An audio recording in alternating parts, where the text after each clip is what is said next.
Entonces, nada, nuevamente bienvenidos a todos a Diálogos de Arquitectura y Urbanismo, esta cita mensual que tenemos desde el programa de Arquitectura de la Facultad de Arquitectura e Ingeniería del Colegio Mayor de Antioquia. El día de hoy nos convoca un tema que a mí me parece bien interesante y que estoy pues como muy curiosa para que nos cuenten un poco más. Dos profes que son de la casa, dos profes que son del programa de arquitectura, y ellos nos van a hablar un poco de los resultados de una investigación que justamente están culminando en este momento. Y esta charla se titula El viaje como episteme, museos y museografías.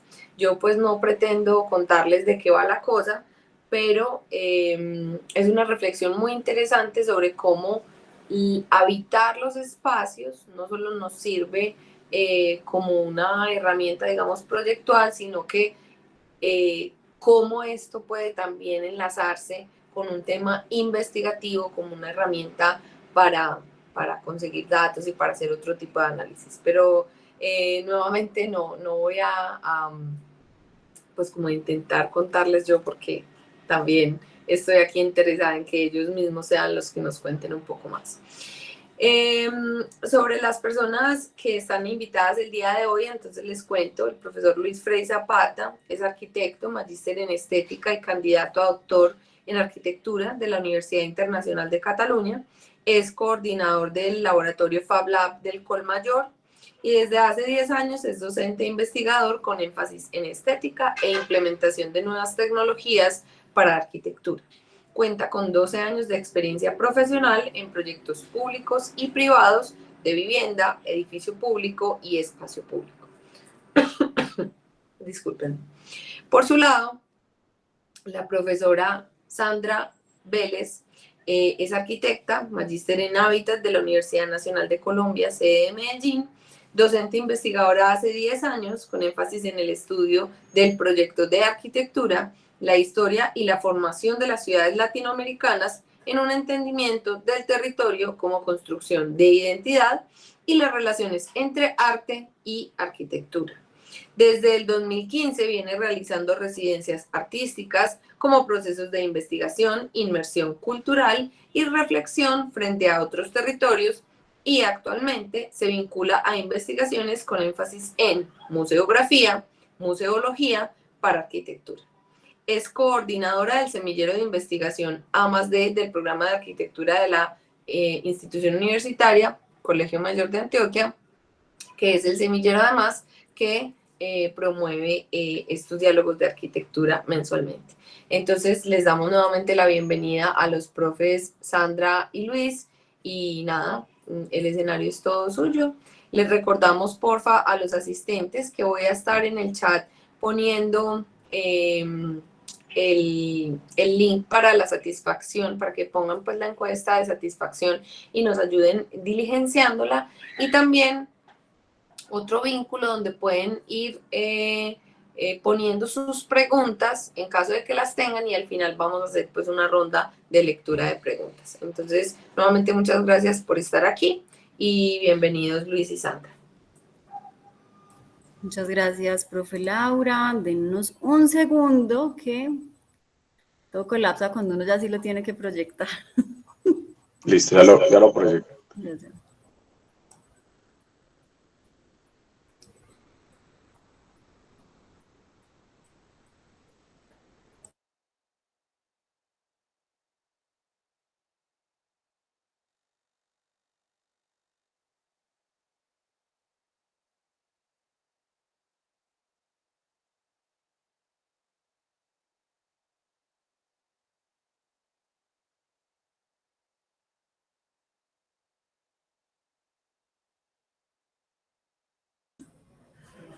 Yo aprovecho de una vez ahí mientras va cargando la presentación. Ahora van a ver por qué está tan pesada.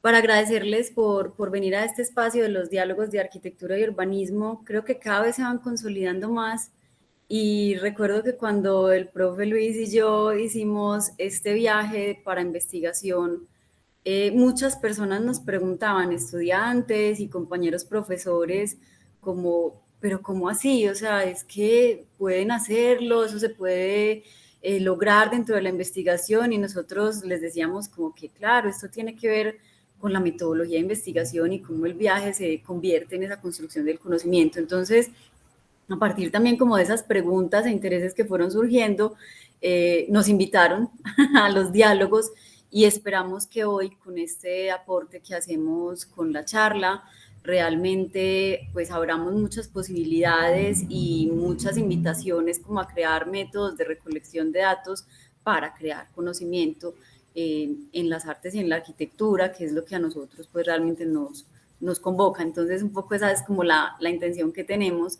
y ya veo que el profe logró por acá compartir, entonces para comenzar. Gracias, Sandra. Bueno, a todos muy buenas tardes. Vamos a tratar de ser lo más puntuales y sintéticos para que estos diálogos sean pues enriquecedores, como siempre hemos deseado que sean, pero también para poder transmitirles esto que es toda investigación es una aventura. Creo que lo hemos aprendido con los años. Nosotros somos docentes también relativamente muy jóvenes en el ejercicio profesional. Nosotros tuvimos unos docentes mayores a nosotros que nos doblaban o triplicaban en edad en nuestro momento universitario. Yo creo que eso cambia la mirada. De ahí que nosotros estemos investigando estos temas que tal vez nuestros docentes, colegas y arquitectos de otra generación no los estaban investigando. Y bueno, de ahí nace la idea. El viaje como episteme, museos y museografías. Nos interesa contarles hoy esto de el viaje como episteme, de qué tiene que ver con la arquitectura. Un día tuvimos una pregunta, la pregunta de ¿cuál es el proceso necesario para conocer otras formas expositivas, o si solo hay una forma expositiva de hacer arquitectura? Por eso metimos la palabra episteme, porque hay episteme y doxa. Ya vamos a hablar un poquito más de ello. Y es que los estímulos para exponer arquitectura son múltiples, muy variados y muy creativos, y hacen uso de todo tipo de tecnologías y proyecciones, telepresencias, como veremos ahorita, o pantallas, multipantallas. Y entonces, ¿qué pasa con los arquitectos? ¿Por qué estamos mostrando nuestros productos con tanta dificultad? Esa comenzó como una discusión embrionaria, de pasillo, de colegas. Obviamente siempre los arquitectos estamos interesados por el arte.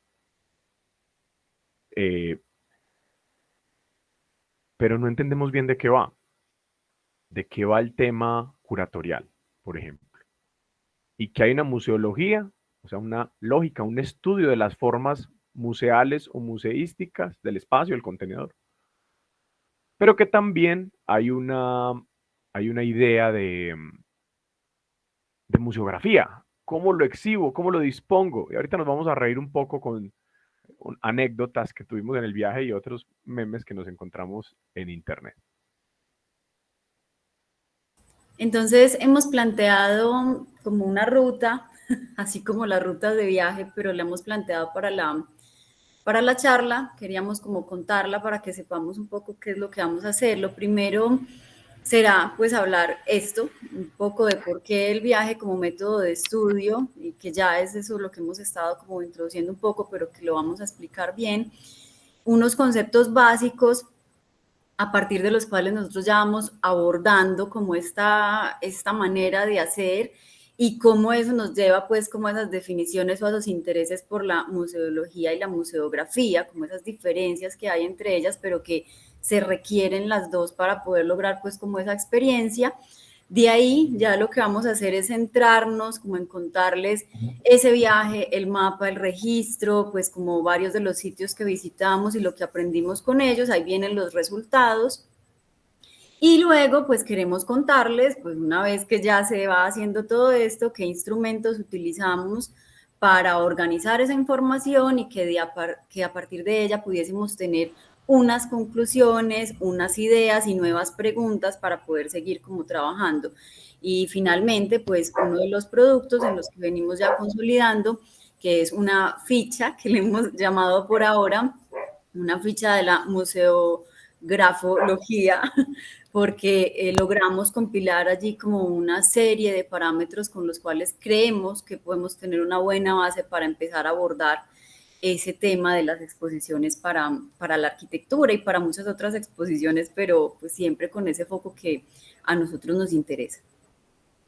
Decirles que lo que estamos tratando, ¿me escuchan, cierto? Sí. Que lo que estamos tratando de entregar aquí, pues a nuestra comunidad universitaria y a nuestros amigos, docentes, colegas, etcétera, a toda persona que le interese esta investigación, es, vea, hay unos antecedentes de exposición y hay unas cosas previas, hay unas cosas que nos anteceden y que ya mucha gente lo ha hecho. Pero hilamos un discurso con el asunto del viaje. También entendiendo que el viaje pues es una episteme, una construcción de un conocimiento. Ya vamos a hablar un poquito pues como en detalle, que pasará rápidamente. Y entregar una ficha museografológica. Los artistas son los más llamados a ser curadores, pero es que los arquitectos siempre están haciendo la operación físico-espacial, técnica.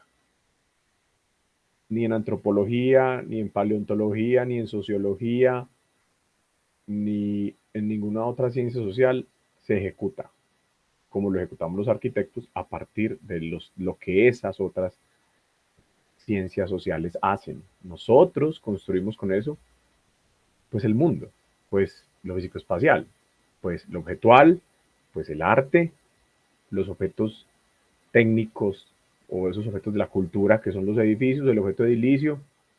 Pero, ¿qué pasa cuando yo tengo que exhibir esto, mostrarlo, darle rigor y sobre todo hacerlo válido en nuestro caso como docentes, como estudiantes de arquitectura en Colciencias, que es quien nos rige? Aquí lo que estamos entregando es una ficha con la cual quien lea la investigación y se empape va a encontrar una herramienta muy buena para diseñar una museología, una museografía sin que se le escape nada. En este caso, virtual. Pero visitamos las físicas para entender esa relación. Uno viaja para aprender y al volver uno es joven para enseñar. Digamos que sí, esto es un acto de absorción de colágeno del conocimiento. Este proverbio tibetano nos inaugura este pequeño viaje que, claro, vamos en esta presentación a ver cómo volvemos con unos nuevos conceptos. Primero, en la primera parte, como lo mostraba Sandra en la ruta, vamos a ver cómo teníamos unas ideas antiguas, modernas, de la exhibición y cómo volvemos con otras posterior al viaje. Y elegimos España por ser uno de los países que más ha desarrollado el tema museológico y museográfico, sobre todo porque es el país con más posgrados en estas artes y en estos estudios posgraduales, por lo que lo aplican aún más y tienen un control muy interesante de esos espacios museísticos, museales. Nuestra pregunta inicial fue el gabinete de curiosidades a la izquierda, primer cuadro. A ver, aquí lo podemos ver. Puntero láser. Aquí a la izquierda, el gabinete de curiosidades. Partamos de esa curiosidad del mundo tradicionalmente europeo. De ahí nacen los museos, los gabinetes de curiosidades. Gente en el siglo XV coleccionando cosas, avances navales, cartográficos, de navegación. Una concha extraña que no se sabía qué era. Un libro incunable. Españoles y los portugueses, los ingleses, los holandeses y el resto de europeos, sobre todo los españoles, por eso la elección también, son los pioneros en este tipo de cosas. Cuando se descubre América Latina, pues imagínense qué pasó con los gabinetes de curiosidades. Qué cosas extrañas iban a esos gabinetes, a esos primeros museos privados, con África también, nuevas rutas comerciales con Asia. Y en el siglo XVI, todos esos confines del globo terráqueo que ha sido descubierto, pues ya vuelve esto una infinidad de objetos curiosos, plantas, minerales, animales, para organizar, clasificar aparecen lo que llamamos cuartos de maravillas o cámaras de las maravillas, nobles, eruditos. Así que hablamos de una filosofía muy positivista.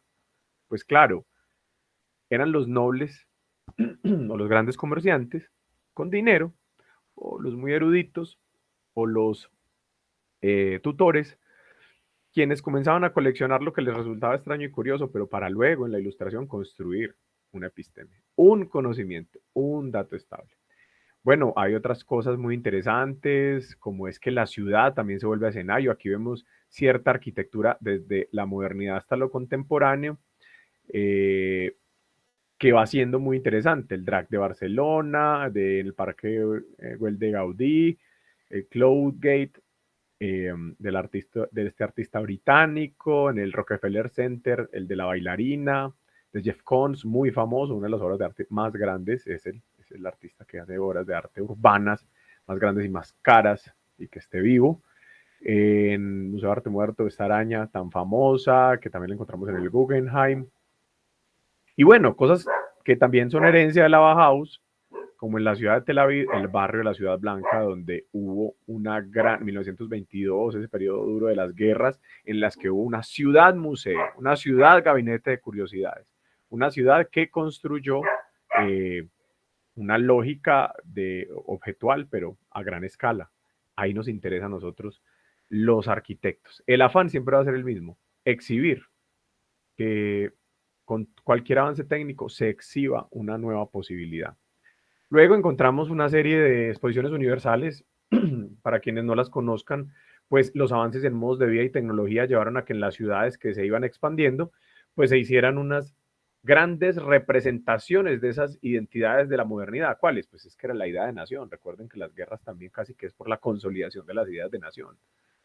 Entonces, las ideas neoplásticas aplicadas a espacios arquitectónicos, el pabellón alemán, la exposición universal de París, la de Barcelona. Ahí en la investigación hacemos como una línea de tiempo de esto, la Glass House de Bruno Taut en Alemania. Miren las fechas.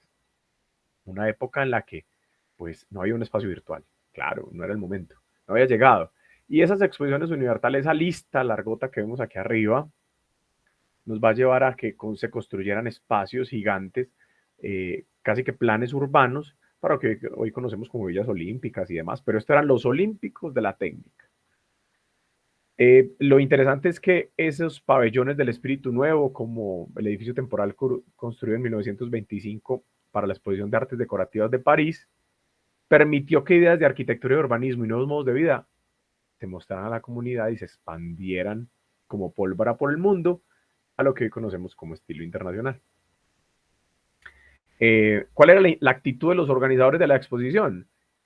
Expresar en este caso, sobre todo en el espíritu nuevo, el pabellón del espíritu nuevo, un rechazo total al arte decorativo.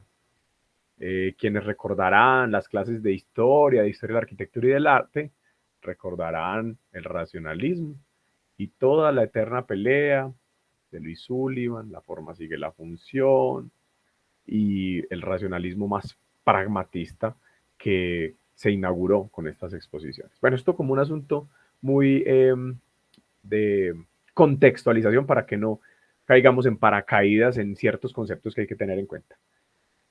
Finalmente, nosotros decimos, bueno, pero es un problema de la experiencia. ¿Por qué es un problema de la experiencia? Porque la arquitectura sí que trabaja de manera positivista con la experiencia estética del usuario. Lo que busca es cambiar siempre una percepción. Eso sí debe ser mucho amor a la humanidad, le decía yo en conversaciones con Sandra. Porque la arquitectura siempre busca establecer una narración. Pero qué curioso que Byung-Chul Han, el filósofo exiliado monje exiliado norcoreano, exiliado en Alemania, que ha escrito en la editorial Herder todos estos libros de no cosas, vida contemplativa. Bueno, es un monje, está en una vida muy tranquila, digamos. Qué curioso que él diga, es el fin de las narrativas.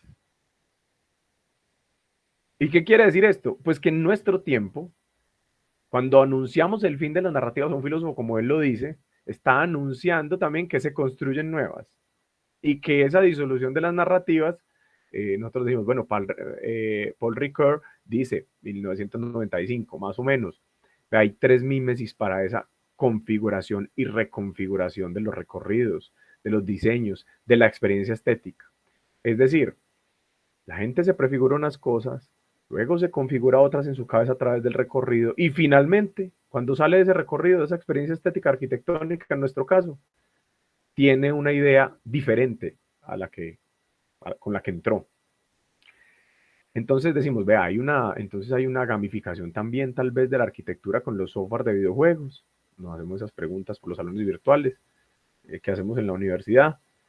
Necesitamos un lenguaje espacial, necesitamos unas reglas de juego, una plataforma tecnológica, unas nuevas estéticas. ¿Cómo hacemos que esta ludificación de la experiencia también sirva esa virtualidad versus la realidad, esa oposición contemporánea también sirva y nos aporte a la arquitectura? Entonces, fíjense que ahí estamos también como aportando algo de nuestro estado del arte, de ese marco teórico también que vamos a ir compartiendo. Y entonces llegamos como a esas partes de la metodología. Y hay un paso clave en nuestras fases metodológicas que tiene que ver con el trabajo de campo. Porque nosotros, y ahí enlazando con lo que decía Luis sobre Paul Ricoeur, claro, es muy importante cuando estudiamos esta parte de la mímesis, y incluso cuando hay autores que hablan de que debería existir una cuarta mímesis, pues como que siga, en el sentido de, por ejemplo, nosotros hablamos de la arquitectura y yo puedo tener acá una planimetría súper bien hecha de cualquier obra de arquitectura, y digamos que dentro del entrenamiento que nosotros tenemos, pues yo puedo ver los planos y a imaginarme acá unas cosas, y ahora tenemos render y videos y youtubers que van y muestran los recorridos. Entonces yo podría conocer muy bien, digamos, de manera externa, ¿cierto? Y en un imaginario, un proyecto. Pero cuando nosotros lo relacionamos con esto de la mimesis y lo relacionamos con la experiencia y lo relacionamos con el ritual, entonces aparece una necesidad. Y esa necesidad viene de la postura de solo hasta que se experimenta con todo el cuerpo y los sentidos una obra de arquitectura, la podemos empezar a apreciar y a entender completamente. Entonces, si nosotros estábamos hablando de que en la museografía y cuando uno visita las exposiciones, lo que está creando es una experiencia de interacción, pues necesitábamos ir a conocer experiencias de interacción, ¿cierto? Ser nosotros quienes llegábamos a esos espacios dispuestos por otros y mirar cómo nos transmiten la información, cómo nos sentimos cómodos o no, ¿cierto? Y ahí vamos a ir hablando también de la relación del cuerpo con los objetos.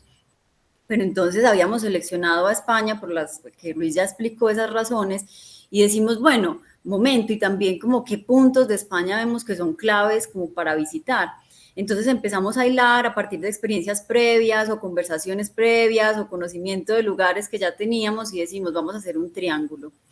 Y ese triángulo será subir hasta el País Vasco, porque allá hubo unos procesos importantes en los que dentro de las transformaciones de las ciudades empiezan a tener un perfil hacia lo cultural, no solo hacia la ciudad verde, sino hacia las capitales culturales, y hay como una resignificación de espacios y un uso cambiante de espacios que antes eran, por ejemplo, para industrias y que ahora se vuelcan hacia elementos culturales. Entonces decíamos, allá podemos encontrar pistas, tenemos como esa intención de las pistas, bajemos a Barcelona, entonces vamos para la otra costa, y Barcelona pues que es súper rico en propuestas, que también ahorita lo vamos a ver. Entonces decíamos, sí, Barcelona sí o sí es un sitio para visitar, y vayamos a la capital, porque también en la capital, pues que es ese centro donde convergen y se encuentran las cosas.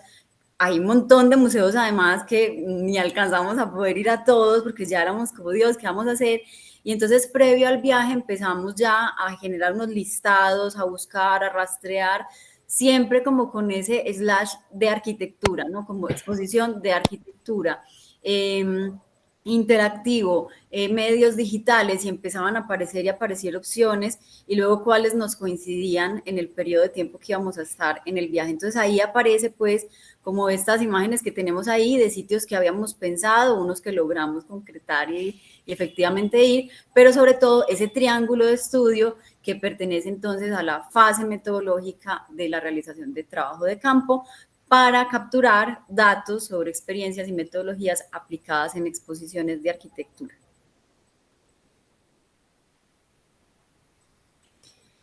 Una vez que ya llegamos como al desarrollo del viaje, entonces acá tenemos un resumen de lo que fue efectivamente el itinerario. Ya cuando uno se encuentra en el lugar, pues empiezan también esos detalles de a qué horas abren, de qué hora a qué hora. Y una cosa muy importante es que hay que calcular muy bien los viajes cuando uno se va a mover por las ciudades. Entonces, pues cuántas horas me demoro yendo, qué se puede pagar, si toca ir en bus, si toca ir en tren, si se puede ir en avión. Entonces eso te va a mover también como el tiempo en el que te ubicas para hacerlo. Pero lo que nosotros logramos desarrollar fue lo siguiente: nosotros primero llegamos a la capital, llegamos a Madrid, simplemente pasamos la noche y viajamos inmediatamente y nos fuimos para el País Vasco. Estuvimos en San Sebastián, ahí pudimos visitar el espacio de la Tabacalera, el Museo San Telmo, el Instituto de Arquitectura, y también hicimos un movimiento a ciudades próximas como Bilbao, y ahí pues vimos la Escuela de Arquitectos de Bilbao, y también entramos al Guggenheim, que es una interesante pieza. Ahora daremos nuestras apreciaciones al respecto. Luego, pues que estamos allá esos días, hacemos el viaje largo de bajar hasta Barcelona. En Barcelona tenemos un repertorio de visitas mucho más amplio, que ahí ustedes lo pueden ver. Van a encontrar, y se los vamos a ir mostrando, no todos son únicamente de arquitectura, algunos sí lo son, otros son museos muy reconocidos. Queríamos ir también a ver cómo lo están haciendo, y porque recuerden que una de las variables era además que hayan situaciones interactivas. Entonces, por ejemplo, ese centro ideal que está ahí, que de último en la lista, muy interesante, ¿cierto? Entonces era una exposición que hablaba de un artista, pero claro, todo era como con cosas interactivas, y eso nos interesaba mucho. Entonces empezamos a hacer como unos filtrados de esas visitas, y luego de que nos estamos mucho rato pues en Barcelona, porque es el más acuerpadito que ven ahí, ya nos regresamos a Madrid. Y ahí seleccionamos unos cuantos porque ya eran como los últimos días que teníamos, y dijimos, no, hasta el máximo que podamos. Visitamos el ICO, que fue muy importante la exposición que nos encontramos allá, y bueno, nos movemos por el COAM y el Caixa Forum. Algunas de las obras nos tocó verlas, es como pasando, ¿cierto? Como que recorríamos y es como, ok, logramos ver este edificio, entender como un poco de su urbanismo, pero no logramos entrar por cuestiones de tiempo. Pero este repertorio que ven ustedes acá fue el que efectivamente visitamos y del que les vamos a hablar a continuación.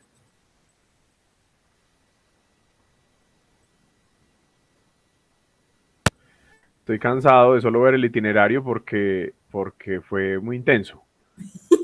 Creo que aquí estamos poniendo el 5% pues en realidad de todas las fotos, de todo lo visto, de todo lo dibujado. Pues no da ni tiempo de dibujar, pues. Claro, porque este que les mostramos acá, como les decía, algunos los visitábamos más rápido, no sé qué. Estos son los que además fueron los efectivos para la información que nosotros requeríamos, pero un montón de experiencias y de intercambios.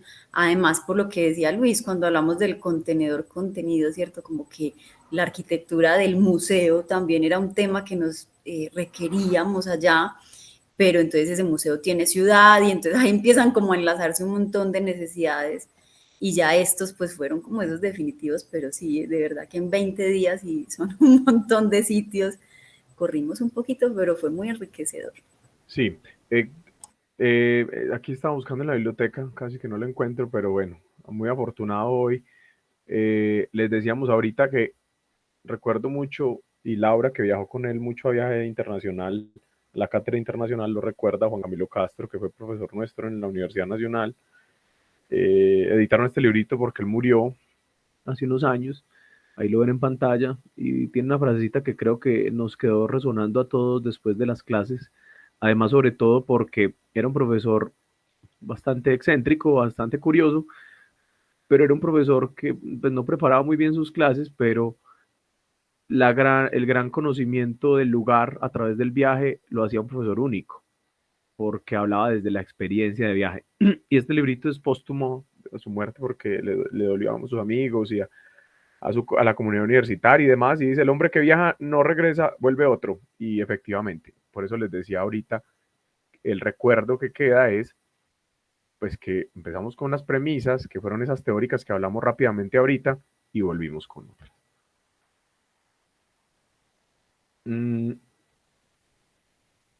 El viaje como episteme, pues porque el nombrejo raro no es gratuito. La epistemología, la episteme y logia, el estudio del conocimiento, la epistemología viene de ese griego, del conocimiento, entonces estudio del conocimiento viene de la búsqueda o lo que conocemos como teoría del conocimiento. ¿Cómo hay muchas epistemes y cómo el viaje puede construir las circunstancias para elaborar unos datos estables? Toda nuestra vida está basada en dos cosas: la episteme, o la forma en que conoces y compruebas que te quemas, que no puedes comer demasiado, un asunto muy experiencial.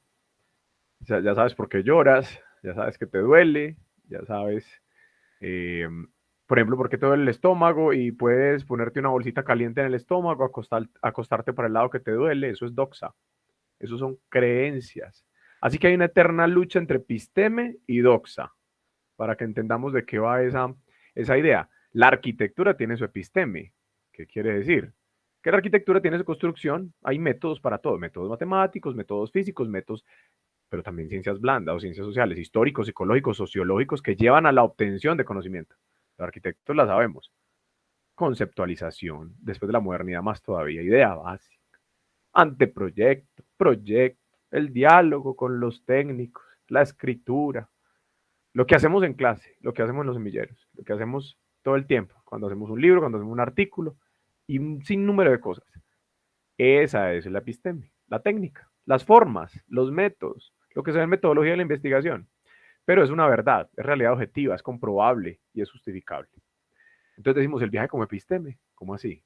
Hay unas verdades, hablamos ahorita de unas verdades teóricas, y hay unas creencias locales, por eso nos teníamos que ir. Hay unas creencias locales de cómo exponer la arquitectura. Al viajar, contrastamos la información y tenemos un conocimiento. Entonces el bla, bla, bla que ponía ahí, el chit chat de creencias, lo confrontamos con lo que habíamos aprendido y lo que ya sabíamos, lo que hacemos todo el tiempo para exponer arquitectura, pues nos damos cuenta de que si aquí llueve, allá no escampa, como dice el viejo adagio, y que tal vez los arquitectos hemos entrado en una vorágine, en un remolino, tal vez de un aletargamiento preocupante en ciertos aspectos de la exposición. Sin embargo, nos llevan cierta ventaja. Entonces, digamos que eso de la episteme es por eso. En la Grecia antigua se oponía la episteme a la doxa. La doxa era lo vulgar, lo ordinario, las creencias, sin reflexión crítica. Y la episteme, pues eso que sí tenía reflexión. Eso que se volvía ciencia o teoría del conocimiento. Bueno, ¿podemos hacer teoría del conocimiento con el viaje?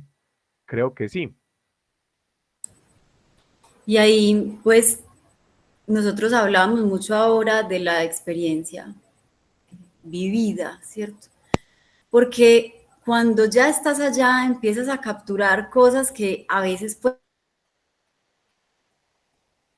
pasar desapercibidas cuando uno solo va a ver la obra y se concentra en la obra, pero como esto es de investigación y hay unas preguntas guías, nosotros decíamos, espere, ¿cuál es la dimensión del cuerpo en el espacio? Eso cambia todo y entonces es muy particular porque lo hablamos un montón en los talleres de diseño y le decimos siempre a los estudiantes como, es que es diferente si usted tiene un cajoncito así y su persona es de este tamaño o su persona es de este tamaño, ¿cierto? Pues allá la idea era vivirlo de una manera muy consciente, que nada pasara desapercibido. Nosotros hablamos de esa experiencia estética, como esa capacidad de capturar todo lo que está sucediendo, aun cuando teníamos ahí como unas miradas, porque claro, es una metodología también, entonces teníamos unos parámetros que ya llevábamos, incluso los habíamos escrito, porque eso después se va a convertir en uno de los instrumentos de análisis, pero teníamos que estar ahí abiertos, dispuestos, observando, maravillándonos siempre de todo para poder aprender.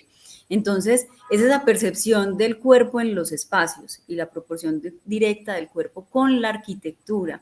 Además, por el reto, que creo que lo va a decir un montón, y es que estamos hablando de cómo nosotros podríamos luego exponer arquitectura. Entonces, eso era muy importante. ¿Qué tipo de edificios nos encontrábamos? ¿Qué tipo de exposiciones? ¿Cómo se abordaban los temas? Y a partir de eso, teníamos que ser capaces de ir quitando como la magia, ¿cierto? Y descubrir cómo el recorrido tiene mucho que ver, cómo la posición del cuerpo al aproximarse tiene mucho que ver, cómo la intensidad de la luz y de los colores tiene mucho que ver, y me están acosando, entonces voy a seguir. Luego le decía a Luis y yo, no sé qué decir, y ya hoy estoy así como, tataratara. Ya todos me conocen. Sigue, Luis, para que todos vean lo que vinieron a ver, los lugares. Tienes el mic apagado. Sí, perdón. Ya, ¿me escuchas? ¿Escuchan? Sí, ya. Del día 3 al 7, quitando pues los días de viaje, hemos llegado a esta zona, digamos, de España, bien curiosa. Sandra la conocía ya por viajes anteriores de residencia artística, yo no lo conocía. Aquí hay algo interesante y es que en San Sebastián visitamos el Instituto de Arquitectura, el Museo de San Telmo y la Tabacalera. Ejemplos interesantes de cómo exponer la arquitectura y sobre todo cómo aprovechar los vacíos de los edificios para hacer instalación.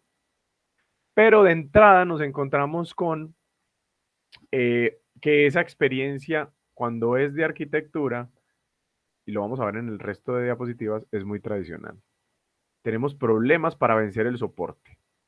Una conclusión de la investigación, de la visita y del viaje es que, claro, generamos recorridos, generamos unas especies de instalaciones, pero tenemos graves problemas a la hora de interactuar con la tecnología, porque el soporte sigue siendo el mismo, tal vez, que el de las exposiciones universales de 1900 y piquín, 1920, 14, y eso nos preocupa, porque es que no estamos ahí, han pasado 100 años, y entonces observamos que se dificulta dar esa vuelta de piñón, ese golpe de timón para mostrar las exposiciones. No estamos criticando de forma negativa, al contrario, estamos alabando que está muy bien definido el asunto museográfico, es decir, paletas de color, fuentes, logotipo, logosímbolo de la exposición, es la presentación, las fichas técnicas, los objetos, el recorrido en el espacio.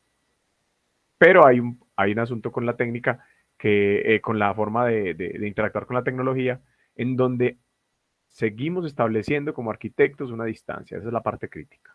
Hay una distancia entre sujeto y objeto. Esto en el Instituto de Arquitectura. Y bueno, es un instituto con todas las letras,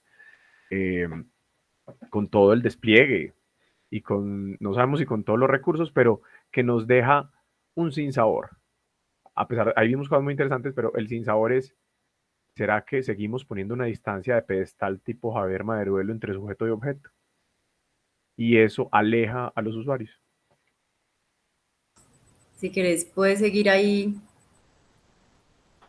Acá, por ejemplo, unas imágenes del Museo San Telmo, que es muy interesante visitarlo porque tiene varias salas, ¿cierto? El Instituto de Arquitectura teníamos como 3 momenticos, realmente, 3 pequeños momentos.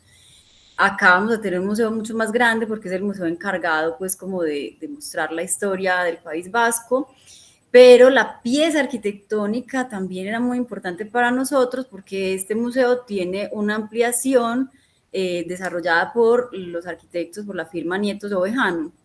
Entonces, ahí también podíamos como mirar las diferencias entre las dimensiones de las salas de exposición, las diferencias en la temática de cada sala, entonces, qué requería para mostrarse, y sobre todo muy interesante la parte de la creación de la narrativa del guión de expositivo. Ahí tuvimos como unos hallazgos muy acertados, pues como para lo que nosotros buscábamos, y una exposición que estaba en una salita pequeñita, pero que te ponía a agacharte, a moverte, entonces como que sucedían cosas muy interesantes en esa interacción como con el cuerpo. Entonces acá tenemos reflexión de la pieza arquitectónica en la que nos encontrábamos, que se ensambla a un edificio patrimonial, y también de la diversidad de salas y temas y cómo se abordan. Y el siguiente por acá. Bueno, y ahí teníamos también la tabacalera, estaba ahí enlistada. Pues la tabacalera es uno de esos casos que les mencionaba ahora, de una tabacalera, o sea, era una fábrica, y que con la renovación que se hace en las ciudades, pues ya se convierte en un centro para la exploración con las artes. Tenían también, creo que un centro digital. Lo que pasa es que ya llegamos y habían cerrado, esas cosas pasan, pero muy interesante. Ahora también les mostraremos unas imágenes sobre su función como edificio público. Un edificio de Nietos Ovejano, o sea, se vinculan al cerro, al piedemonte del cerro. Sí, y miren que se conecta, perdón, sí se conecta a una iglesia, a un templo, generan un gran recorrido, y miren las salas cómo quedan relegadas al perímetro del patio. Ahí lo vemos en la imagen, relegadas al perímetro del patio, en la que aparecen unas salas de este tipo, una especie de templo de estilo gótico, que lo que hace es orbitar alrededor con las salas de exposición. Luego pasamos en el itinerario a la Escuela de Arquitectos. Hay unas imágenes regadas porque eran demasiadas, pero yo quiero que observen del Colegio de Arquitectos de Fernando Higueras. Nos encontramos una exposición que no estaba en el itinerario, pero que pues fue reveladora. Miren el Colegio de Arquitectos de Fernando Higueras, un gran arquitecto español, y de la Escuela de Arquitectos en Bilbao. Miren la forma de exposición, cómo sigue revelando una especie de narrativa, donde el guión museográfico parece haberse hecho de último. Es decir, es una suerte de álbum fotográfico que se pone, y que tal vez lo único que cumple es la ficha técnica, pero cuya disposición siempre obedece a lo mismo. Esquemas, gráficos, cero interacción. No hay interacción, no me toques. Es lo que dice a gritos todas las exposiciones de arquitectos. No me toques. Estoy aquí, tú estás allá, yo estoy acá. Así que no hay una apropiación, familiaridad con ese objeto. Y tal vez es porque obviamente no es un objeto plástico que genere una reflexión, porque creo que es el arte el que exacerba la reflexión. Es el arte quien pone a pensar qué pasa con los objetos técnicos, qué pasa con los fenómenos, como hablábamos de Byung-Chul Han, el filósofo, que no lo hace desde el arte, pero sí desde la literatura, desde la filosofía. Y nos dice, hay pilas, están pasando unas cosas. Nosotros estamos diciendo lo mismo, pero con estas exposiciones. Hey, está pasando una cosa. Las exposiciones de arquitectura siguen siendo sosas y siguen siendo con una búsqueda siempre por lo técnico. Miren lo que se concentran los arquitectos, en desarrollar pedestales. O sea, nos interesa siempre lo mismo, en mostrar los esquemas, pero cuando se trata de elaborar un guión, no sabemos cómo se hace. De ahí lo interesante de construir ese guión museológico y museográfico que les vamos a mostrar. Esta pieza arquitectónica, que tiene toda la plasticidad amada y odiada, pero para nosotros también un ejemplo del contenedor muy importante. Aquí sí que se puede experimentar las variaciones del contenedor en el cuerpo, o sea, como qué es lo que pasa cada vez que recorres y cuando te mueves. Además, es también un engaño visual, porque hay unas salas, y ahí están viendo ustedes la imagen, una sala convencional, miren, o sea, es un rectángulo de planta, pues es de planta rectangular, tal cual. O sea, no tiene tampoco ningún misterio, pero en otros sitios empieza también pues como a jugar con la plasticidad. Entonces, ahí hay una reflexión interesante frente al museo como contenedor, como elemento que tiene que ver en la transformación de la imagen de la ciudad en un proceso específico que estaba viviendo Bilbao, y que nos va a permitir a nosotros pues explorar ahí también otra diversidad de temas expositivos y de tipos expositivos. De todas formas, a pesar de que ahí está la obra de Richard Serra, muchas de las salas que pudimos visitar en el Guggenheim, la obra también estaba para ser contemplada, es decir, no había ninguna interacción. En cambio, en Richard Serra, que ahí está el punterito cuando señala Luis, en esa pieza sí que uno puede caminar y meterse, a veces siente uno que pierde la noción ya de dónde es que se encuentra, de si es que no va a llegar a un punto de final o si se puede regresar. Ahí hay una interacción del cuerpo con la pieza y que tiene que ver, y eso también hace parte como de nuestra revisión, pues como de estado del arte, tiene que ver con ese punto en el que arte y arquitectura trataban de mezclar cosas. Entonces los artistas hacían espacios para que la gente se meta en ellos y los arquitectos hacían arquitecturas que parecían una escultura y una plasticidad demasiado suelta. Entonces también muchos ejemplos de tipos de exposición y algunos cuantos interactivos, pero muchos otros solamente contemplativos. Miren, la importancia de la sala. Miren que si no hay un guión museológico por parte, es que es el arquitecto el que tiene que trabajar de la mano de los curadores de las salas para poder construir pues qué tipo de obras estarán allí. Así que eso no es al revés. Hay que tener unas proporciones, tanto que se han quejado del Guggenheim, pero a pesar de su plasticidad y su gran movimiento que vemos en las imágenes, convierte a la ciudad en escenario. Ahí vemos la araña de Luis, se me olvidó el apellido. Luis, Yo siempre me olvido el nombre. Bueno, la araña, la mamá esta. Miren cómo la ciudad se vuelve escenografía y cómo la sala sí requiere un guión museológico, ahí se notan las imágenes, para poder albergar pues las colecciones. Luego pasamos a Barcelona, rápidamente. En Barcelona tuvimos, fue un bombardeo, es como no tener tiempo para, miren la cantidad de los elegidos, ¿no? Porque nos concentramos en buscar cosas que tuvieran que ver con relaciones arquitectónicas para encontrar estímulos, y sin embargo, pues nos quedamos cortos porque no había tiempo, pero tampoco habían muchas exposiciones de arquitectos. No crean que estaba lleno. Muy pocas, más que en Medellín, sí, pero muy pocas. De los colegios de arquitectos, de los colectivos que tienen que ver con los diseñadores, pero no más.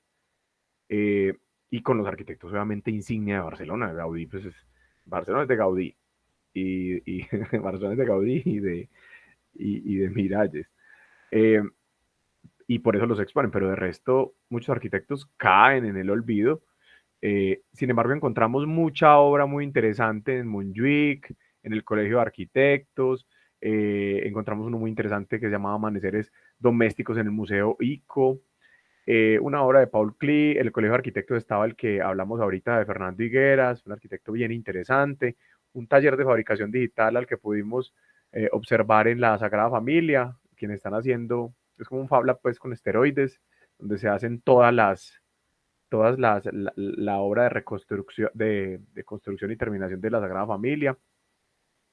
Los recorridos donde ya en ciertos museos se daban licencias, sobre todo en este que no sé si nos alegró o nos entristeció, que era el MoCo Museum, que era un museo de arte contemporáneo que se daba unas licencias donde rompían el guión, pero a veces tanta libertad es peligrosa, es esta imagen de acá, porque pues no había rigor en muchas de las instalaciones, no habían algunas fichas técnicas, pero sí era un museo con mucha interactividad, que es lo que más nos alegró y nos conectó con la ciudad. Tendremos otras que ya sí nos van a ir ofreciendo como experiencias interactivas. Por ahí me ven a mí con las Oculus. Fue una muestra sonora realmente, ¿cierto? Curiosamente con un colombiano, además. Sí, además sí, habían participantes colombianos y entonces lo que sucedía en esta inmersión, que ahí yo diré lo mismo del MoCo, no sabemos si salimos muy contentos o no, pero pues sí era una sala muy bonita, muy refinada y tal, luego nos ponían pues las gafas y lo que veíamos era un concierto, una filarmónica, y entonces vos te podías mover y mirar el concierto y te iban hablando de los instrumentos. Digamos que es muy valioso poder vivir esas experiencias. A veces uno sale y como que dice, no, esperábamos más, pero cuando ya va uno decantando también esa información, empieza a decir, hey, pero ya están dando el primer paso a crear una narración a partir de video. En este caso, no era que uno pudiese tocar a los músicos, pero sí de video. Y entonces, ¿cómo pues va funcionando eso? Tuvimos ocasión, además de tener la oportunidad de ver una exposición sobre la historia del cómic, que pues para los ilustradores y demás fue tremenda, pero ojo que nuestro punto de vista estaba en cómo era la museografía. y fue tremenda. La museografía también que tenía la historia del cómic, cómo era capaz de ir haciendo como si fuera una línea de tiempo, y entonces te iban pasando por momentos. Y cada momento tenía una particularidad en la forma de exposición de las piezas, hasta incluso puntos en los que tenías representaciones de los personajes en unos muñecos ahí a escala para que la gente se tomara las fotos, y otros en los que veías así las panorámicas de las escenas de cómic. Entonces, ahí también pudimos rescatar pues como unos elementos muy valiosos de inmersión y también de esa narrativa dentro del guión museológico. Bueno, este es el chiste, la venganza de las fichas técnicas y las descripciones. Entonces, pues, ¿cómo obtengo información de la obra? Es la pregunta. ¿Cómo? Miren, entonces la obra de arte puede ser una cosita chiquita, entonces la ficha técnica una cosa gigante. Porque nadie las lee, porque esta es la única forma de que las lean.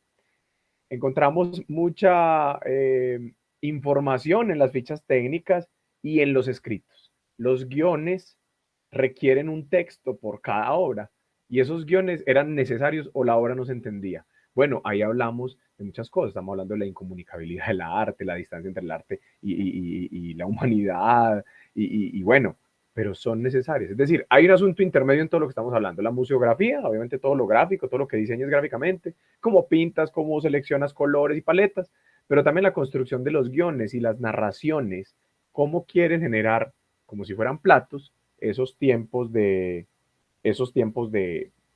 experiencia, digamos. Entonces, hasta aquí que hemos entendido, Colombia tiene, por ejemplo, un trabajo muy grande de proyectos museográficos, de montaje, cómo se monta, qué debes tener en cuenta para las colecciones. Pero en lo virtual, que es también nuestra preocupación, se hacen los mismos procesos, investigar la obra, producir en 3D, hacer el montaje en digital, descargar y también administrar, digamos, las colecciones.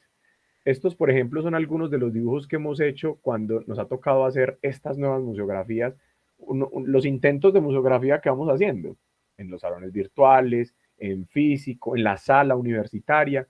Miren, entonces la necesidad de poder controlar, obviamente, el espacio de exposición y cómo mostrar es siempre la pregunta y la necesidad.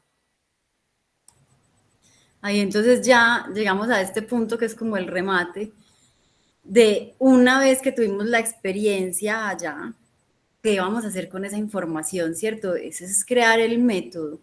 Lo que hicimos fue elaborar unas fichas, perdón, unas fichas en las que determinábamos categorías, por ejemplo, tener un mapita de cómo era el recorrido, la paleta de color, cuál era el texto curatorial que te encontrabas al principio, cómo era la señalética, habían textos extra o no, ¿cierto? Y todo eso lo íbamos colocando. Y muy importante, una de las partes que pusimos era cómo era la interacción del espectador con la obra. Entonces, eso nos ayudó también a decantar, porque pues uno tiene un montón de información al visitar, pero una vez que vas condensando, entonces aparecen cosas que había exposiciones que decías, no, muy sencilla, y cuando haces la ficha es como, no, es súper buena. Otras que de pronto te llamaba mucho la atención algún objeto, pero cuando haces la ficha y se ve, casi no era interactiva. Entonces, aquí, por ejemplo, pueden ver ustedes como luego de que nosotros ya tenemos nuestras propias fichas de cada una de las visitas, hemos hecho como una condensación entre los manuales que acaba de mostrar Luis, que tenemos acá en Colombia, una serie de manuales para exposiciones, y los parámetros de nuestras fichas, y los condensamos y empezamos a ver cuáles coinciden, cuáles no, y cómo eso se nos va filtrando hacia las posibilidades que nos permite la parte de la exposición virtual. Entonces, esa es la ficha que hablábamos ahora, que tiene el nombre combinado, pero que es en este momento nuestro instrumento más importante porque logra generar esa condensación, ¿cierto? Como que ya sabemos que nosotros debemos de tener clara la temática, pero también una paleta de color, un tipo de letra, cómo es nuestra señalética, cómo va a ser nuestra propuesta de interacción del público con la obra, y todo desde lo más pequeño, ¿cierto? La dimensión del espacio, cómo queremos que sea el tipo, o sea, cómo queremos que sea el contenedor, sí, está por ahí abajo también, toda la parte de la arquitectura, del planteamiento de los recorridos, y que eso nos va a obligar a la par a ser muy cuidadosos en el proceso curatorial de selección de las piezas y de entender cómo cada pieza tiene unos requerimientos y desde el ámbito virtual cómo la podemos aprovechar y cómo se puede generar esa otra experiencia. Porque además, si ahora hablábamos del contenedor contenido, hay una cosa que se expande más porque imagínense, pensamos en la arquitectura como museo. Digamos que la exposición es de un objeto que también es arquitectura, pero si a la vez es una realidad virtual, hay otro más contenido ahí, es que la gente entra a otra dimensión dentro de ese contenedor que ya estaba contenido. ¿Sí ven? Entonces se va complejizando y eso es lo que nos pone a pensar mucho en cómo aprovechar esas nuevas tecnologías para que además esa capacidad de entrar y que sea realmente inmersivo nos ayude a que haya un mayor contacto con el público general, que eso lo hemos dicho en varias exposiciones, nos interesa que la arquitectura la podamos mostrar y que deje de ser una cosa que está por allá en unas imágenes y que realmente la gente la empiece a experimentar. Y eso tiene un poco que ver con lo que pasaba en las exposiciones universales. Hacían los modelos uno en uno porque querían mostrar que algo había pasado y cómo ellos respondían a eso que pasó. Entonces nosotros, ¿cómo vamos a hacer ese cambio ahora, cierto? Ahora que algo está pasando. Miren, por ejemplo, este es el resultado de estos 4 años en que hemos hecho cosas virtuales. Nos ha exigido lo mismo. Hay espacios, salón virtual, hay espacios más de tipo museo virtual y hay espacios de tipo recorrido 360. Eso nos ha dado 3 clasificaciones en el trabajo, pero también en estas rutas. Miren todas estas rutas que tenemos de espacios virtuales y eso que faltan algunos. Ya van 3 años, 4 años en ese desarrollo y siempre hay que generar una experiencia. Otros no, pues porque los docentes no lo requieren, es solo una divulgación, pero otros sí requieren por la forma del contenido, que eso es a lo que queremos llamar la atención. Aquí vamos a ver formas de interacción, vamos a ver un montón. Estas son imágenes, digamos, del viaje para que ustedes se entretengan, pues viendo un poco de lo que vimos también. Mucha gafa Oculus, sí. Muchas pantallas, sí. Muchas pantallas. Demasiadas pantallas. Puntero, pluma, no, eso. Demasiadas pantallas, como lo vemos aquí. Esta es la hora de Serra, por aquí vemos a Sandra de escala humana. Un poco desescalada, Sandra, pues, no le hace Me quedé justicia. chiquita para hacerla. No le hace justicia. Pero pensemos en la idea de estímulo, la forma de interacción, lo que hablamos aquí en la ficha curatorial. La ficha, que para eso la diseñamos, para que cualquier persona, cualquier arquitecto, sobre todo pues para arquitectos, pero cualquier diseñador pueda construir un diseño. Pero es que los arquitectos están muy cerquita del escaparatismo, muy cerquita del trabajo con artistas también, y sobre todo porque es que entiende las dos, entiende la pieza, entiende los enseres, entiende el objetual y puede entender una colección. Es un llamado a que es un campo de acción que a veces dejamos de lado, porque es que uno puede hacer un museo de una comunidad remota, uno puede hacer un museo de un artista. ¿Cuántos artistas siguen haciendo trabajo toda su vida? Y que también en algún momento no estarán, y cómo digitalizar sus obras puede ser importante para no ocupar espacio en el caso de que lo requiera. Entonces, miren, formas de interacción. Este fue en el Instituto de Arquitectura, Sandra, me corriges porque yo tengo Sí, una muy mala memoria a en veces. el Instituto de Arquitectura ya en el País Vasco, en San Sebastián. En el País Vasco, miren entonces ese manejo por capas. Hicimos una exposición aquí en un salón virtual que era igualita a esto, por ejemplo. En el Y que habían fíjense unas que es capas. en la circulación, ¿no? O sea, ya tienen ese método, es que cuando pasabas de espacio a espacio habían circulaciones y ahí también habían piezas. Miren el manejo del espacio en los vacíos, o sea, no dejar el vacío al patio, iluminación y ventilación nomás, sino también para que hayan obras que interactúen. Pasaba muchísimo, casi que era parte de esa exposición, estas rutas en las que había también una obra que marcaba ese recorrido y que mostraba unas líneas juguetonas. Esta en La Tabacalera, un edificio público por excelencia, un escenario de espacio público abierto. Llegábamos muy tarde en la noche y la gente podía salir de la estación, hagan de cuenta una estación normal de metro, y entrar a un edificio público, estar con su pareja, con sus amigos, tomarse un vino tal vez, las finas viandas, la conversación. Había una...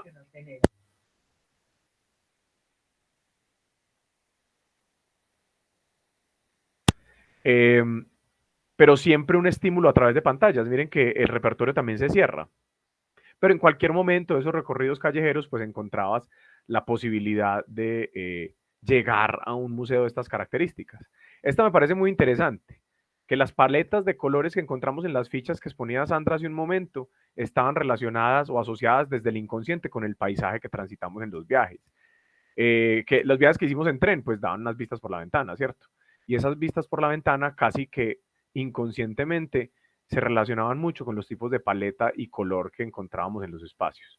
Una relación muy junguiana lo que estoy haciendo desde el inconsciente, pero observamos una influencia también de deseos y gustos por una percepción cromática que tal vez, y solo digo eso, tal vez, no lo comprobamos, es una doxa lo que estoy diciendo, ¿no?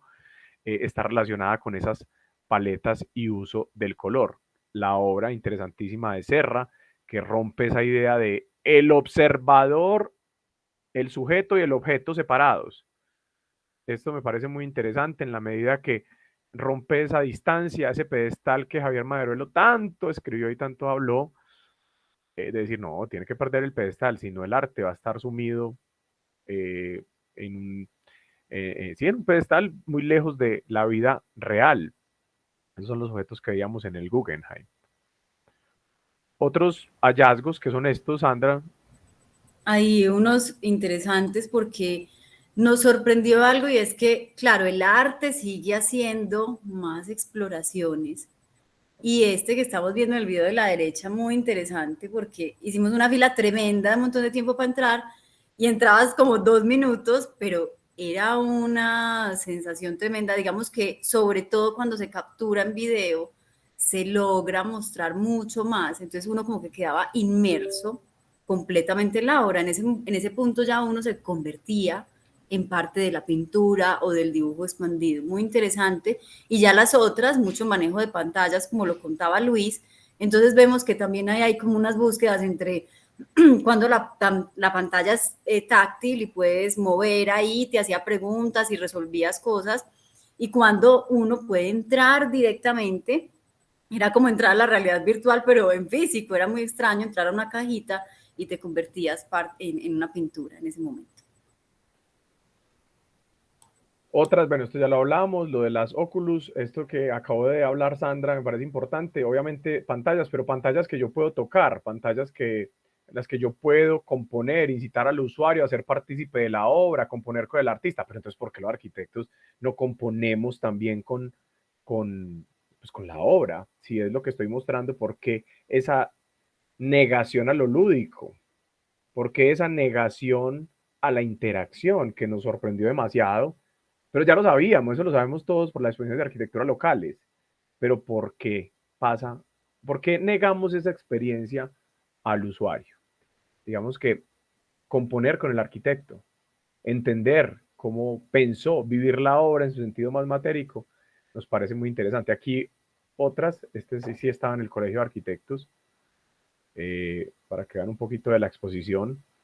Muy interesante, mucha madera. Los arquitectos trabajan mucho con enseres, con objetos, este era porque eran enseres domésticos, pero con objetos muy cercanos como a lo tradicional, mucho uso de maderas.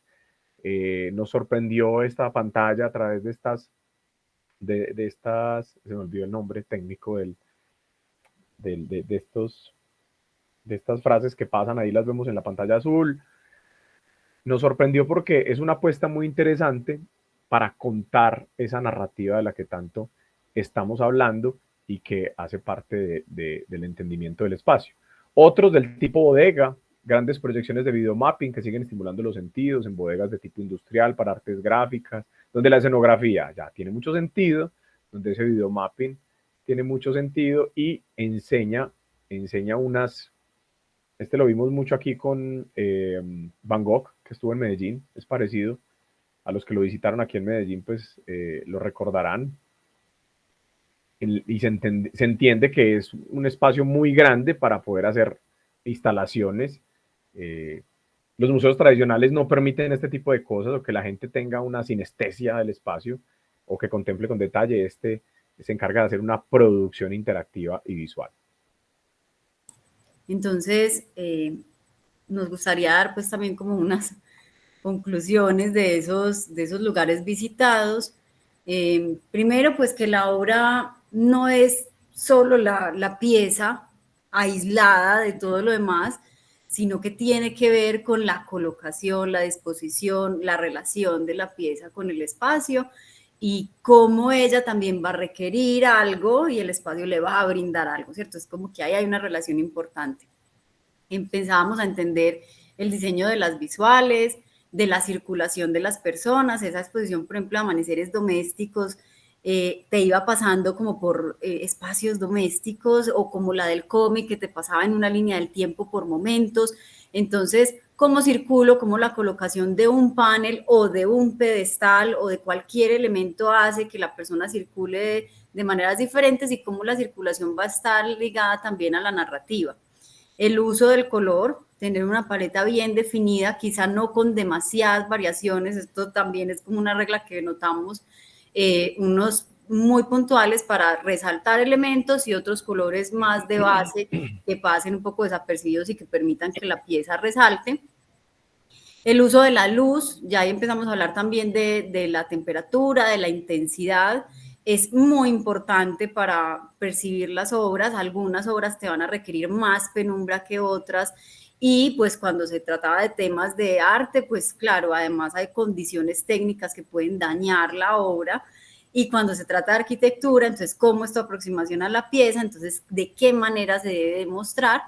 Y finalmente, pues queremos resaltar ahí la parte de los textos curatoriales que son indispensables para que la persona que llega empiece a generar un contexto, ¿cierto? Como un imaginario en su cabeza de qué es lo que está detrás de la narrativa que me voy a encontrar, de la disposición de los objetos en el espacio y de los objetos que me voy a encontrar, ¿cierto? Como de esas piezas con las cuales voy a interactuar. Es como un escrito muy corto, pero que tiene un montón de investigación detrás, y eso también lo estábamos notando. Para hacer esos 3 o 4 párrafos hay un montón de cosas que están respaldando y que se han pensado y que llevan a las decisiones de cómo se disponen los objetos allí y por qué se seleccionan ciertas piezas para mostrar y otras no. Bueno, digamos que nos arroja una especie de decálogo muy interesante en esa episteme. Ya sabemos que la episteme es una construcción del conocimiento. Esa ficha museografológica, que es a lo que hemos llegado, es, mire, consideramos que posterior a la investigación y a la visita de estos 20 espacios o estas 20 experiencias, hay unas reflexiones que el viaje sí nos puede dar o que yo puedo construir o constituir como una experiencia en la que yo desarrollo instrumentos. La primera es de venida del viaje a pie de Fernando González, si lo han leído, en el que hay una preparación. ¿Cuál es el clima interior? Es decir, ¿cuál es la construcción del instrumento que vas a hacer ahí? ¿Cómo vas a capturar esa experiencia? Los arquitectos lo tenemos claro. Capturamos rutas, volúmenes, circulaciones, esquemas de funcionamiento. La planificación de las rutas psicogeográficas, es decir, hay un mapa de emociones también en los museos, claro, porque yo tengo unos estados y unas narrativas. La observación in situ, o sea, el viaje es necesario para encontrar ese conjunto de observaciones, tomar esas notas y fotografías. Las entrevistas son opcionales porque siempre serán un instrumento, pero sobre todo eso que hicimos hoy, analizar patrones de las exposiciones que me permitan generar unos factores comunes, documentar obviamente con fotografía y video, y encontrar cuáles son esas recomendaciones como las que acaba de dar Sandra. Todo para decir que se centra en la comunicación y en la difusión. Es necesario entender cuál va a ser la interacción. Miren que la palabra del día es, los arquitectos tenemos un problema en la interacción con el usuario y sobre todo cuando son muestras de exhibición o expositivas. Vamos a saltar esta. Aquí les dejamos algunas imágenes de nosotros por ahí en el campus. Así fuimos, sí fuimos, ¿no? Es un invento que estuvimos ahí para recibir sus preguntas, dudas, aclaraciones o comentarios acerca de este viaje a través de museografía y museología.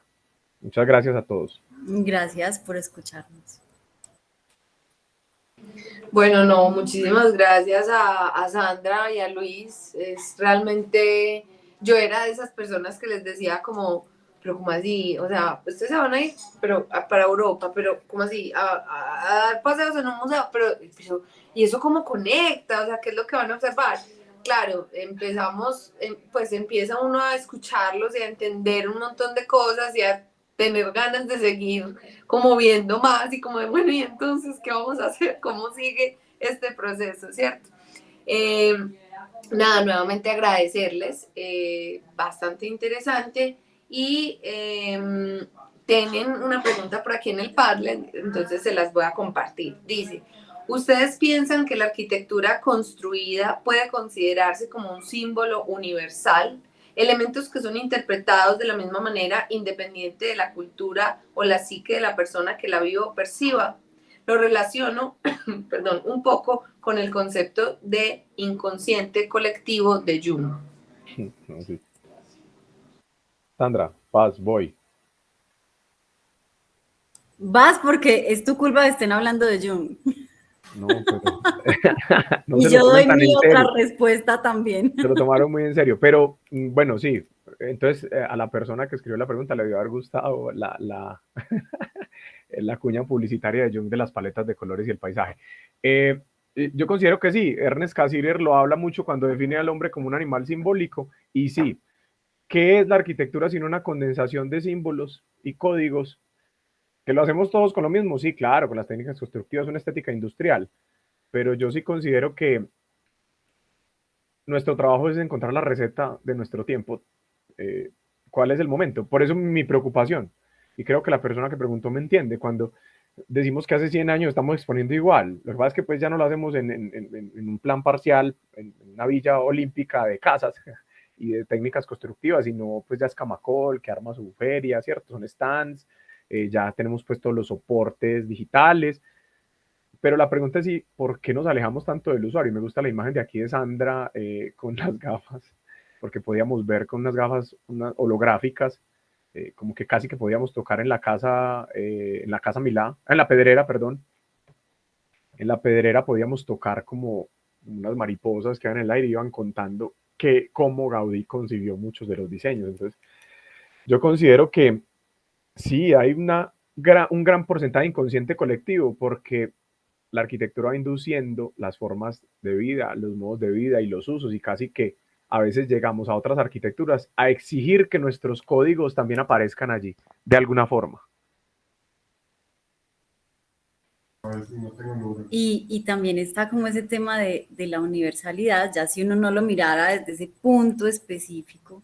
Por ejemplo, Foucault también mencionaba eso, el condicionamiento de los espacios como el condicionamiento del comportamiento de la gente.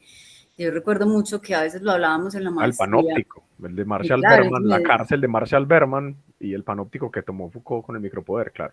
y eso es súper, entonces claro, me decían, es que no, yo no sé usted cómo hace para ser arquitecto, eso es muy difícil, entonces ellos me hablaban de Foucault y ahí lo conocí, y luego está ya puntualmente así, como, o sea, miren cómo se puede ir desgranando, hablar de las expresiones universales, y entonces hablar de la universalidad y hablar de la arquitectura universal y no sé qué, ya también puede haber un tinte de respuesta que se mueva de foco, ¿cierto? Como que se mueva de filosofía y que lo haga plenamente desde la percepción de la cultura.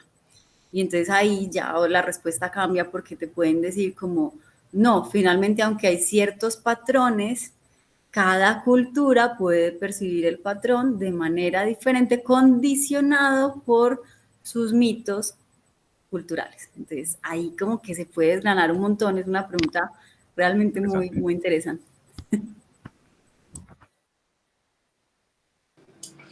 Bueno, no sé si alguien más tenga otra pregunta. Por aquí en el Padlet pues no hay nada más. Creo que aquí en el chat tampoco. Entonces creo que nos podemos ir despidiendo. Muchas gracias nuevamente a Sandra y a Luis por contarnos tanta cosa, tantos procesos, tantas cosas tan interesantes en este poquito tiempo, en este ratico. Pero igual creo que es un abrebocas y varios los vamos a abordar. Yo voy a estar ahí, Sandra. Venga, pues. Ahí está la ficha, Laura, ahí está la ficha, hey, la puedes usar, recuérdalo, no lo olvides, Ok, no lo olviden. listo, perfecto. No, muchas gracias. Nos vemos en una nueva cita de diálogos de arquitectura, donde hablamos pues de estos temas que nos apasionan, que tienen que ver con lo académico, con lo investigativo, con otras formas de ver las cosas que nos parecen a veces como tan normales, pero otros las abordan de maneras divergentes y eso también nos abre mucho el panorama. Entonces, muchas gracias y feliz noche. Un aviso parroquial, que nos están preguntando que compartir la agenda de diálogos, pues les contamos que diálogo se hace cada semestre por los temas de la universidad. La conferencia que sigue va a ser transmitida ya en vivo por el canal de YouTube del Colmayor, porque está ligada con un ejercicio de rápido diseño, o sea, tiene pues un invitado especial. Para saber bien las fechas y horarios y todo lo demás, pueden seguir el Instagram del semillero, @semilleroad, de arquitectura diseño, ¿cierto? @semilleroad.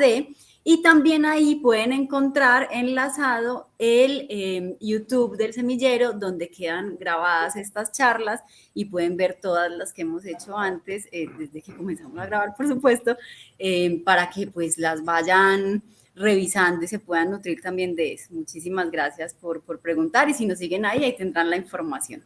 Perdón, hay una precisión. Las charlas de diálogo son cada mes. Entonces, cada semestre hacemos 4.